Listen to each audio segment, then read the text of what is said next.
In this video, we are going to look at digital roots and how the digital roots method can be used to eliminate very silly errors. Now, before we get down to using digital roots, let's first figure out how we find digital roots. Now, finding the digital roots is pretty much similar to testing for divisibility by 3. If you recall, we used to add the digits of a number to find out whether a number is divisible by 3 or not. The exact thing we are going to do, except that we'll stop at adding the digits until we reach a number which is between 0 and 9. So let's take this example, the number 47282, right? So let's find the digital root. What I will do for the digital root is add up all these digits. So 4 plus 7 is 11, and 2 13, and 8 21, and 3 24, and 2 25. 4 and 7 11, and 2 13, and 8 21, and 3 24, and 2 26. So the sum of digits is 24. Now what I got to do for finding digital roots is I got to keep on adding the digits until I reach a number less than 9. So 24 is still greater than 9, so I do a sum of digits again, but this time I do it for 24. So sum of digits this time is 2 plus 4 6.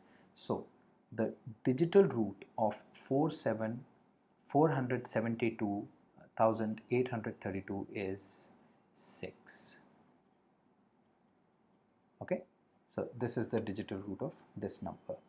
Now let's take another example before we move on to using digital roots. Let's take another example, 240, 2371, right? So the number is just let me make it a little bit clearer. 242,371. So the sum of digits is 2 and 4, 6 and 2 8, and 3 11, and 7 18, and 1 19. So the first level sum is 19, but the number is still greater than 9. So I do another sum of digits, but this time I add up 1 and 9 to get 10. The number is still bigger than 9. So I add up these digits again, and finally the sum of digits. So from 19 to 10, and from 10 to 1. So the digital root of 242,371 is 1. Now let's notice what happens when there are 9s in the digital root. So I'll take a number 9, right? So 9 has a digital root 9. Okay, but if I take a number 99, let's say, right, the digital root of 99 will be 9 and 9 18, right, and 18, 1 plus 8 again is 9, right? So it ends up equal to 9 again. What if I take 189? 189 adds up to 8 and 1 9, and 9 18, and they add up to 9 again.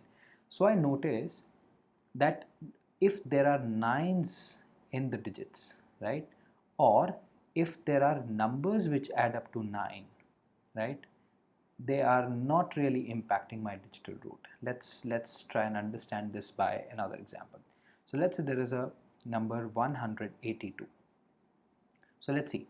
So 182, the digits add up to 8 and 1 9, and 2 11, right?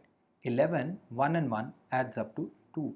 So you notice that 1 and 8 actually are not really impacting the digital root, right? Let's take another example.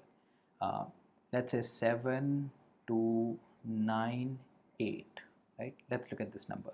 So the way I've designed this number for the purpose of this current exercise is 7 and 2 add up to 9, and then I got another 9 and a non-9 digit, right? So they add up to, first level addition is 9, 9 to the 18, 18 and 8, 26.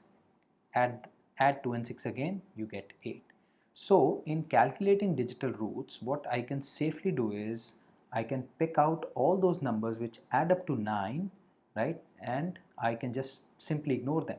So let's look at this example, 242371. What I could simply have done is I could have eliminated, let me rewrite this, 242371. So what I could have done is I could have eliminated 2 and 7, right? Because they add up to, I could have eliminated 2 and 7 because they add up to 9, right? Then I could also have eliminated 2, 4, 6 and 3, 9, right? I could have eliminated these also, and what is left is so simply the digital root. So you notice how we calculate digital roots for such large numbers also, right? Now let's get down to using digital roots. Now, as far as the usage of digital roots is concerned, now it's very interesting to see that digital roots, they typically, so for basic arithmetic calculations, addition, subtraction, division and multiplication, the digital roots of the numbers participating in a computation,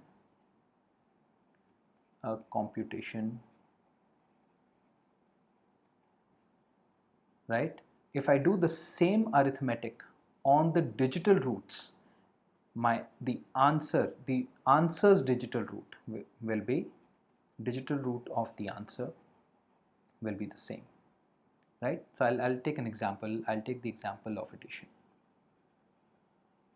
So when I add, let's say two numbers, uh, 461 and let's say I add 523,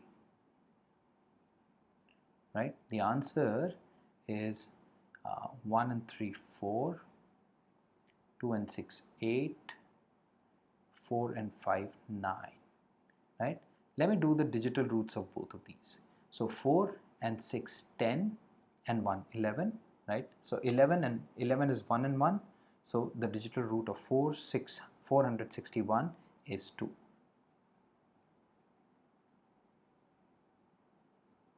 Right? Let's see what is the digital root of this number. So 5 and 2 7 and 3 10. 10 is 1 and 0. Digital root of 523 is 1. Let's look at the digital root of this number. And if this theory is correct, then the digital root of the result should be equal to 3. So 9 I can eliminate, 8 and 4 12, right? So 12, 1 and 2 3, right? So you notice that if two numbers they add up to the result, then their digital roots also, right, on the left hand side behave exactly like the digital roots for the answer, right? And I could do this for subtraction also. Let's do this for subtraction. So this time let me subtract 527, right? Let me subtract 460 from 527. The answer is 7 minus 0 is 7, 2 minus 6 is 2, and that's it, 527, sorry, 527,460 is 7, 6, 67.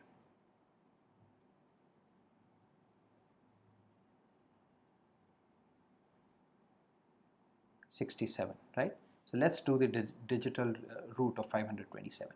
So 7 and 2, they add up to 9. So I'll ignore this. So digital root of 527 is 5. Let's see, digital root of 460 is 4 and 6 10. 10 is 1 and 0 1. So this is 1. Let's see, 7 and 6 13. 13 is 1 and 3, right? 3 plus 1 4.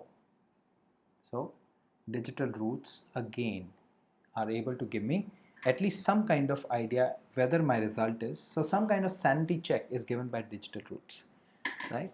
Let's try for multiplication. So in multiplication, let's say 42 times 3, right? It gives me 4 3 the 12, 126.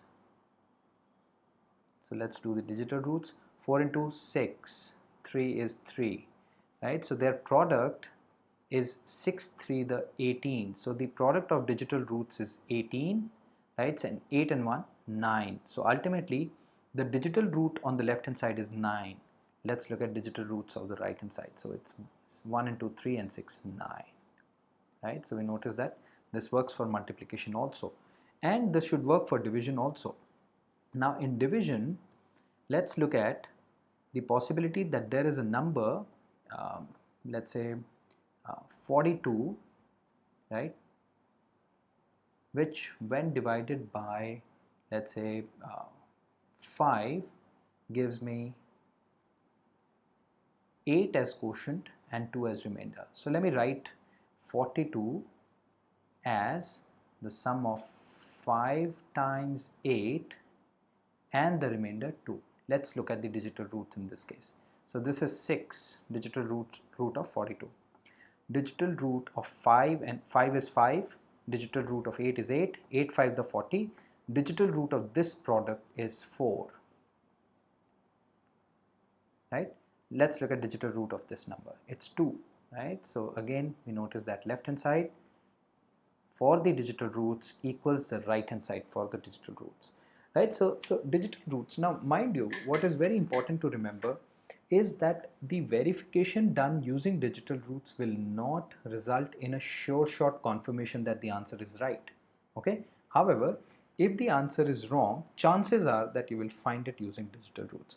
Now you can use this method for verifying very large computations without actually having to compute them, but please remember, again, this is not the surest way of finding out whether the number is correct or not. This is just one of the ways in which you can do some kind of sanity check.